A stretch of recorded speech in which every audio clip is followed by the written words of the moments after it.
Happy New Year all. Sean here from Tesla Family. I've had my 7.56 kilowatt Tesla solar panel system now for over 4.5 years. And I've had my Tesla Powerwall 2 home backup battery for over 3.5 years. I love being able to look over my home energy and impact data, which has always been available in the Tesla app. In fact, I've shared lots of this data in the over 40 videos that I've shared on my Tesla Solar and Powerwall playlist. At the end of 2024, Tesla shared a nice annual summary video with Powerwall owners in the Tesla app, and it's titled 2024 Recharged. At the end of this summary, you get a comparison of your performance with one of 8 Tesla Energy Archetypes. In this video, I'll share with you additional analysis of my 2024 performance, and we'll see my Tesla Energy Archetype. Am I a top energy exporter? Outage protection guardian? Overnight self-powered night owl? Top solar generating solar punk? Solar charging sun cruiser? Energy value super saver? Virtual power plant team player? Or off-grid trickster? Let's look at the data and find out.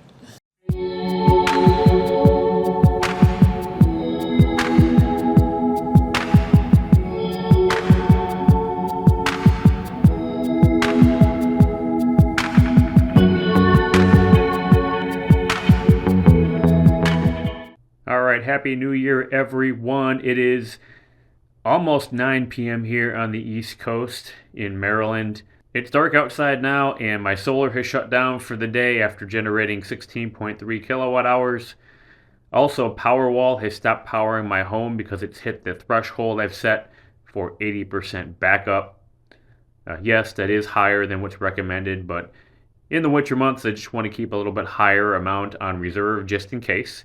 So right now we are powering my home just 1 kilowatt here from the grid. Let's take a look in the Tesla app at my 2024 Recharged, my electrifying year with Powerwall.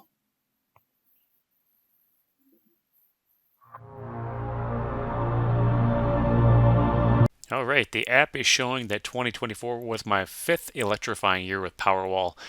Actually, I'm coming up on 3.5 years with Powerwall. I had that installed in the fall of 2021, but I am closing in on my 5th year with Tesla Solar.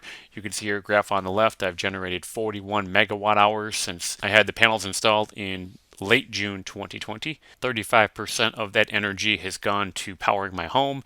7% has gone to charging my 2 Teslas. That data point, though, is relatively new. Tesla only added the Charge on Solar feature to the app in late 2023, so a little over a year with that. 16% has gone to charging my Powerwall and 42% back to the grid as credits in the bank that I can use to draw from whenever the sun isn't shining. Over the lifetime of my Powerwalls, I've charged 6.5 megawatt hours and discharged 5.5 megawatt hours. That's about 85% efficiency, with some of the losses that are going to just maintaining Powerwall and keeping the batteries at a optimal temperature. So there is some losses there with Powerwall, but the security of having backup power with your home, I think, is definitely a huge benefit.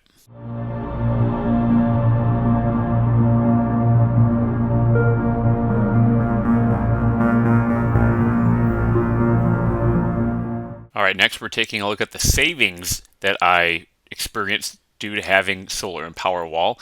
And taking a look at the graph on the left, I wanted to show you that my home used 10.3 megawatt hours of energy.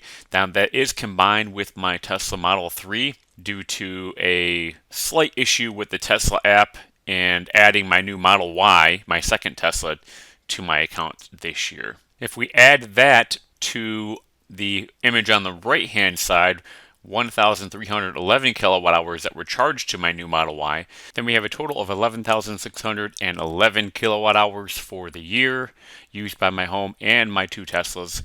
Multiply that by the average of 19 cents per kilowatt hour I pay the utility for when I do have to pay for grid energy. That would equal $2,206 if I didn't have solar for the year.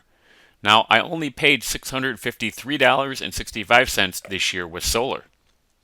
So that's a savings of $1,552.44 by having solar. Now the Tesla app here says I didn't have to pay $1,620. I think that's pretty close here. There's a lot of approximations and roundings that are going on, including estimating the cost of electricity, which fluctuates throughout the year, and rounding of month-to-month kilowatt-hour usage. So I think we're within 4 to 5%. Pretty good. But wait, there's more. I sold 9 SRECs, solar renewable energy credits. Check out the link above if you want to learn more about SRECs. This past year at $52.50 each after a $2.50 commission for a total of $472.50. If I subtract that from what I paid the utility company, I only paid $181.15 total for the year for all of my electricity. That's over 11,000 kilowatt hours, or approximately 1.5 cents per kilowatt hour, to power my home and drive my 2 Teslas. Amazing. We can also see to the bottom of this center graphic that June was my highest generation month. In June of 2024, I generated a record amount for my system, 1,089 kilowatt hours for the month. And on the right hand side, we can see another graph throughout the year of all of my energy value month by month. Now this number is a little bit higher than the center number, 1658, but they're all generally pretty close. My highest energy value was in June, where I saved over $201. What is energy value? It's an estimate of the money you didn't have to pay your utility. It's also a 360-degree view of economics. The estimate uses all data available from your solar generation and Powerwall home and grid usage.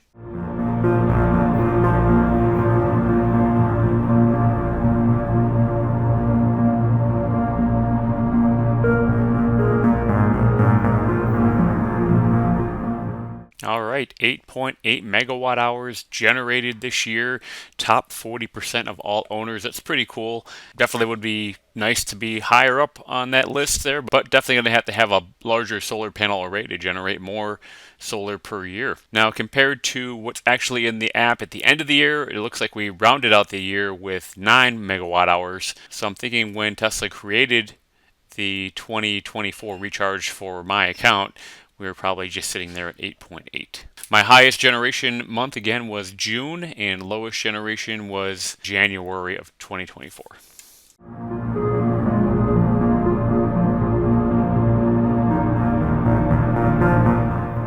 Next, we see that my home loads peaked throughout the year at noon.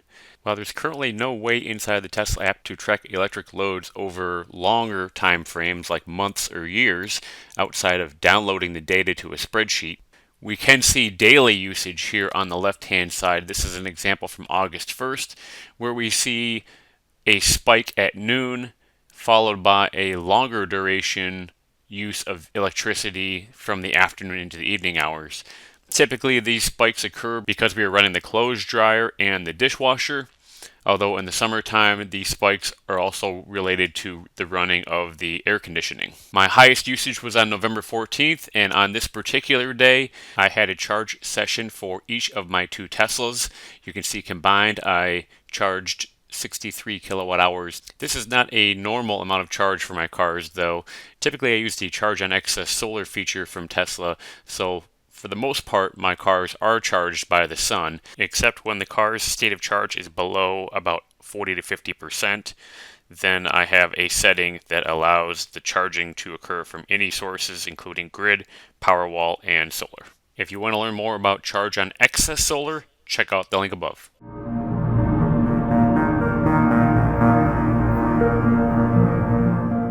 This is awesome. Stormwatch is one of my favorite features of Powerwall. Stormwatch activated last year 17 times for about 90 hours of severe weather protection. Tesla monitors for severe weather that impacts my home, charging my Powerwall to maximum capacity for additional backup protection. If you want to learn more about Stormwatch, check the link above.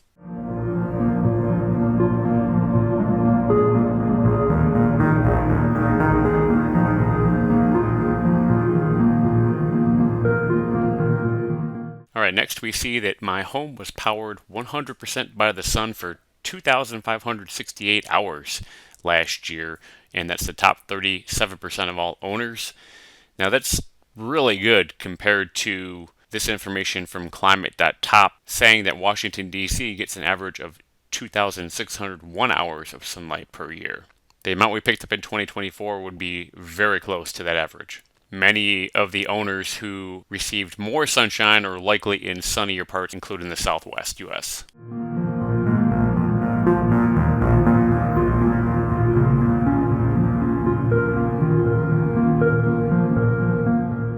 1.8 megawatt hours or 1,800 kilowatt hours of energy has been stored in my Powerwall this year.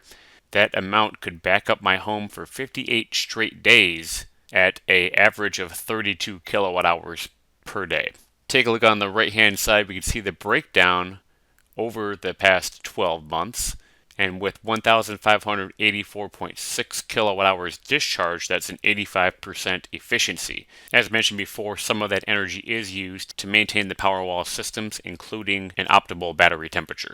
You'll also notice how in September, October, November, and December I had much lower levels of charging and discharging. That's because at that time I changed the percent of backup power in my Tesla app from 20% reserved for backup to 80% reserved for backup. And that's mainly because in these colder months, I just wanted to have more energy available to back up my home in case we lose power due to some stormy weather.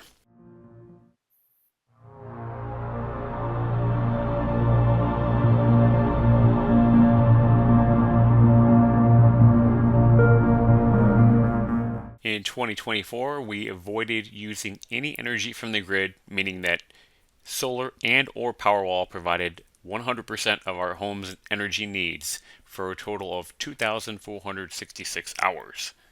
Now that's about 103 full 24-hour days, but only 28% of all hours available in a year. So we're not anywhere near being 100% off-grid. Still, I'll take every hour we can get.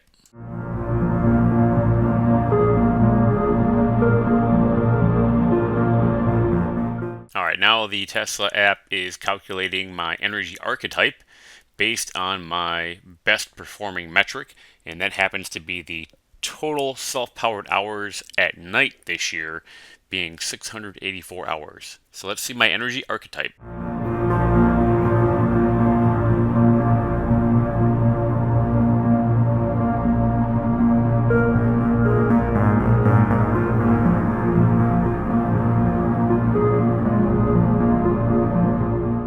Alright, I'm a night owl. My overnight self-powered hours were in the top 40% of Tesla Energy owners. I think this is most likely because I don't do much charging of my two Teslas at nighttime. Most of my charging is done during the day because of the charge on excess solar feature that we use. Looking at the bottom of the image on the left, you can see a great example of a night owl charge curve here, where you see that during the day you charge up your Powerwall and then you gradually use it through the overnight hours. Now we're able to do that as long as we're not using any heavy appliances or charging our cars. Comparing that to the image on the right, you can see what happens when I plug in one of my cars and I have my backup set to the much lower 20% threshold.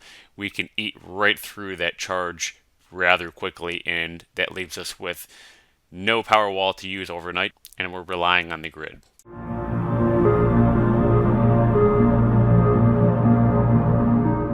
And finally, rounded figures are used in the 2024 summary. You can see here that we were about 60% self-powered and our energy value was over $1,600. I generated about 9 megawatt hours of solar energy, which offset about 80% of my home's energy needs for 2024. We could improve our percentage of self-powered by adding more solar and another Powerwall, and we can improve our solar offset by just adding more solar panels, or by reducing the amount of electricity that we use. If you are considering adding solar and Powerwall to your home like I did, let me show you how you can save some money on your order if you use my referral link. So go to tesla.com/referral/Sean68886. Then you can scroll to the bottom, and if you order here through my referral link, you can save $400 off your solar panel and Powerwall order. If If you're also considering buying a Tesla vehicle, you can save $500 now on a new Model Y or Model 3, or $1,000 off a new Model X, Model S, or Cybertruck. Thanks for watching.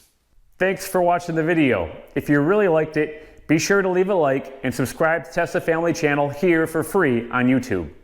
If you have any questions or comments, leave them down below and I'll get back to you soon.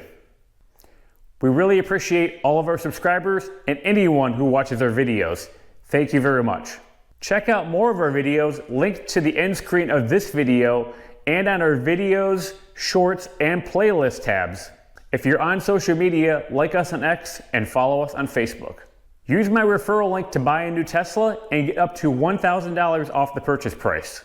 Or use my referral link to order solar roof, solar panels, or Powerwall from Tesla and get a reward back after activation.